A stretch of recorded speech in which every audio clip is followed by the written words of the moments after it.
Hi guys, good evening. I hope you guys are well. I've had such a long day. I'm just gonna go get settled for bed, but I decided to give you guys this very quick word because it's gonna resonate with a group of you guys. Okay, the Lord brought something to my attention early this morning. Okay, the Lord said they are afraid of you. And when God said that, I was like, God, why would people be afraid of your anointed? Your anointed operate from the fruits of the Spirit. Your anointed are kind. Your anointed are patient. Your anointed are loving. Your anointed are forgiving. Your anointed have upright hearts. Why would anybody be afraid of God's anointed? But here is the reason. Because when people see the amount of traps that they set for you, and you have jumped over every single hurdle, and when they see that every ditch that they dug, they end up falling in it themselves. When they see that the things they did to you that was supposed to kill you, you've actually survived. When they see your strength, when they see your confidence, listen, you guys are a walking miracle. Do you know that? You are a walking miracle. You are a walking miracle. Not only are you reliving a lot of the events that have already played out with the prophets before you, you guys are also a living testament.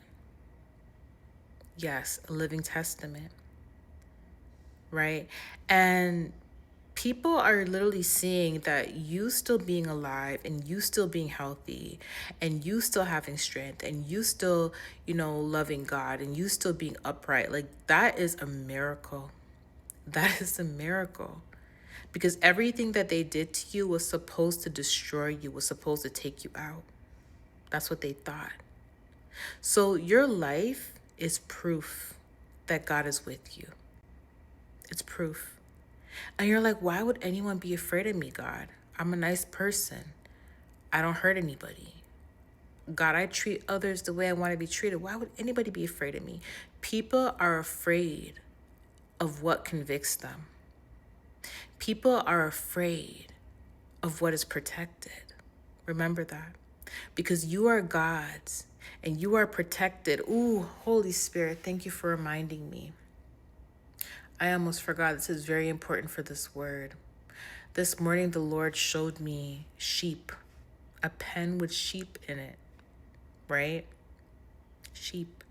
Confirming you are his sheep, confirming the protection that surrounds you. Now, I want to remind you guys of David and Saul. Remember, Saul was afraid of David, not because David's a bad person. Saul was afraid of David because Saul knew that God is with David. See, people know that God is with you, and that's why they fear you.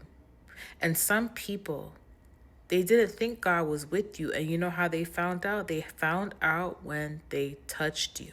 They found out when they spoke on you. And that is why they're afraid. Not because you're a bad person, not because you did anything wrong. It's because God is with you. That is why they're afraid. Because they thought they could do whatever they want to do towards you and get away with it. A lot of people have learned. And they may not learn right away, but they eventually learn. And people eventually find out that God is truly with you. Remember how much times David overcame those obstacles. He jumped over those hurdles. So I'm going to read this passage to you real quick. 1 Samuel 18, verse 12. Saul was afraid of David because the Lord was with David, but he departed from Saul. So he sent David away from him and gave him command over 1,000 men. And David led the troops in their campaigns. In everything he did, he had great success because the Lord was with him. When Saul saw how successful he was afraid of him. So everything you do, you will be successful at it because God is with you. And that will make people who are not genuine afraid of you. See, those people that are genuine, that are upright, that have good intentions, that have good motives towards you, their heart is clean, they're not going to fear you. If anything, they're going to love you, right? That's why it says here that David was loved. But if David was so loved, why is Saul afraid of David? Because Saul's intentions and Saul's motives were unclean. See, when people's motives and intentions are unclean, they're not going to like you. They're going to be afraid of you. And sometimes because of fear, they may project that fear and say that you're evil, you're wicked, you're this, you're that. But in all actual reality, it's God who is protecting you. It's God who is with you. You guys don't have to lay a finger on nobody. You don't. Some people really think it's a joke when they make you cry. They don't realize just truly how upset God gets when his sheep come to him crying. He really gets upset when his sheep are hurt, especially when his sheep are blameless and they've done absolutely nothing wrong to be persecuted the way they're being persecuted. And then when the Lord steps in, people start to have this fear. And the thing about it is that it shouldn't have even gotten to that point where people have to fear you because of their own actions, right?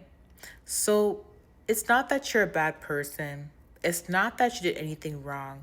People see that no matter what people do to you, you're always going to be protected. You're always succeeding. And the reason for this is because God is with you. You're successful when it comes to fighting the attacks. You're successful with your prayers. You're successful with your fasting. You're successful with taking accountability. You're successful when it comes to being obedient. And the reason being is because God is with you. So that is the reason why people fear you. It's not because you're a bad person. It's because they don't like conviction. And when a person is not authentic and they don't have good motives towards you, then they're going to fear you. You know why? Because they know who they truly are. They know what type of heart they have. They know what type of conscience they have.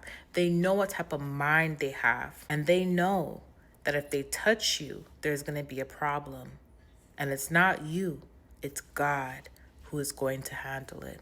Okay? I love you guys. Continue to stay upright and continue to stay humble. I'm going to go get ready for bed. See you tomorrow. Bye.